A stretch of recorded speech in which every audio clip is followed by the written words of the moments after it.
இப்படி நீளமாக அறுத்து வச்சுருக்கேங்க. இஞ்சி பூண்டு விழுது 1 ஸ்பூன், கார்ன்ஃப்ளவர் மாவு 2 ஸ்பூன், தூள் உப்பு தேவையான அளவு, காஷ்மீரி சில்லி பவுடர் 1½ ஸ்பூன், கடலை மாவு 2 ஸ்பூன், கரம் மசாலா 1/4 ஸ்பூன்,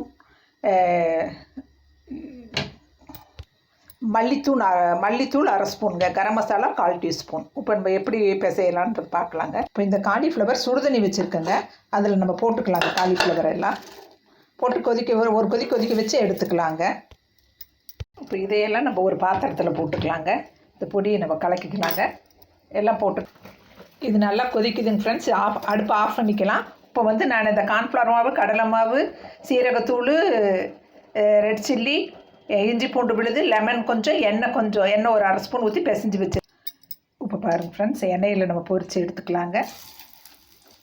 இது மாதிரி அப்படியே எல்லாம் போட்டுட்டு பொரித்து எடுத்துக்கலாங்க. நம்ம சூப்பராக ரெடி ஆகிடுச்சுங்க காலிஃப்ளவர்.